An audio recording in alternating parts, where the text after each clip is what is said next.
Doctor সাহেব আমার কোমরের সেই বেদনা ডাক্তার সাহেব, চিকিৎসা দেন ডাক্তার সাহেব, আমি হুইল চেয়ার থেকে উঠতেই পারছি না। বুঝছি, তো এটা কেঙ্কা করে হলো আপনার এই কোমরের বেদনা? ডাক্তার সাহেব আপনি তো সেটা শোনার দরকার নাই, আমার কোমরের বেদনা, আপনি চিকিৎসা দেন। হম, ডাক্তারকে সব কিছু বলতে হবে। আপনি কোমর কেঙ্কা করে লাগলো, পড়ে যাওয়া লাগলো না কেঙ্কা করে লাগলো, সেটা তো কোয়া লিখবি। না করলে আমি চিকিৎসা দিব কেঙ্কা করে? আপনি বেদনাটা কেঙ্কা করে পাচ্ছেন সেটা আমাকে শোনা লাগবে না? শুনবেন আবার? আচ্ছা শোনেন, শরমের কথা হচ্ছে কি, আমি একটা বেটি ছেলে পছন্দ করিচ্ছি না বুঝছেন, সেই বেটি ছেলেটা আবার বিবাহিত, অর্থাৎ অ্যাজ লাইক অ্যাজ পরকিয়া। যখন ওর স্বামী অফিসে যায়, আমি মিচ্ছানা পরে হচ্ছে ওর বাড়ি ঢুকি, ঢুকতেই দেখি অফিসে থাকে আবার চলে যাচ্ছে ওর স্বামী। আমি হুড়মুড় করে আমি দরজার চিপাতে লুকাইছি, লুকানোর পর দেখি ক্যাঙ্কা করবেন আমাকে দেখতে পারছে। যাই হোক আমি সিঁড়ির দৌড়, সিঁড়িতে নামতে নামতে দেখি ওর স্বামী ফ্রিজ আসলো বাড়ির মধ্যে, সে ফ্রিজ ঘাড়ত তুলে আমাকে পাক মারছে, ভাগ্য বলে আমার মাথাত পড়েনি, আমার মাথাতে এসে লাগছে, আমি সিঁড়িতে গুড়মুড় গুড়মুড়কে পড়ে গেছি, সেই থেকে বেদনা। এটা অ্যাজ লাইক অ্যাজ পরকিয়া লয়, এটা হচ্ছে ডাইরেক্ট পরকিয়া। এল্লা কাম তো করা যাবে না, এটা চরম অন্যায়। যাই হোক আমি আপনাকে ওষুধ লিখে দিচ্ছি, আর এটা নিয়মিত খাবেন, আর ভুলেও এল্লা কাম করবেন না। মানুষের সম্পদে কখনো হাত দিবেন না, ঠিক আছে? আপনার আবার কি হচ্ছে কোন? ডাক্তার সাহেব আমার কোমরের সেই বেদনা ডাক্তার সাহেব, না চিকিৎসা দেন। কি ব্যাপার, আজ খালি তোমার কোমরের বেদনাই আসছে? আচ্ছা কেঙ্গা করে হচ্ছে ভালো করে খুলে কোন।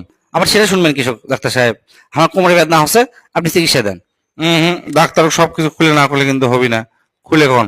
শুনবেন আবার? আচ্ছা শোনেন, হচ্ছে কি আমি একটা বেটি ছেলের সাথে পরকিয়া করিচ্ছ না বুঝছেন, তো করতে করতে হচ্ছে কি একটা দরজা টক টক টক টক করিচ্ছে, আমি কি রে ওর স্বামী এলো নাকি, আমি হুড়মুড়কে ফ্রিজের মধ্যে লুকাইছি, ফ্রিজের ভিতরে সব শোনা যাচ্ছে, দেখি ওর স্বামী লয়, ওর আর একটা প্রেমিক চলে যাচ্ছে, আমার মন মেজাজ তো সেই খারাপ, তাও কিছু করো না, দাঁত কিটমিট করে আমি ফ্রিজের মধ্যে লুকে থাকলো।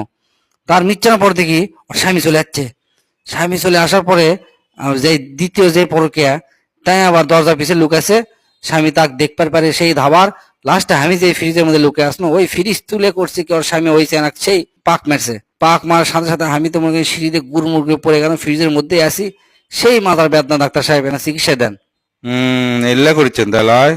শোনেন, আমি এই যে প্রেসক্রিপশন লিখে দিন, ভুলে আর এল্লা কাম করবেন না, এলা চরম অন্যায়। ঠিক মতো ওষুধ খান, যান।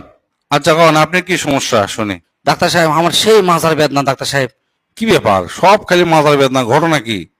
সে কথা আর কই না ডাক্তার সাহেব, আমার তো দুঃখের কপাল, আমার বউ হচ্ছে চরম ডিস্টার্ব। আমার বউ করছে কি, আমি যখন অফিসে যাই আরেকজনের সাথে প্রেম করে, তাক ডাকে লিয়ে যাচ্ছে, তো ডাকে লিয়ে আসার পরে আমি ধরবে পারছি, ফ্রিজ তুলে পাক মারছে, ওই যে ভারী ফ্রিজ তুলবার যা মাথাত এমন বেদনা, সেই বেদনায় আমি আর উঠতে পারছি না ডাক্তার সাহেব, না চিকিৎসা দেন। ইয়া আল্লাহ, এ তো দেখি পরকীয়ার জীবন চক্র। শোনেন, আপনার ভালো চিকিৎসা আছে। 1 নম্বর চিকিৎসা হচ্ছে যে আপনি বউ পাল্টান, আর না হলে বউ ভালো করে বুঝে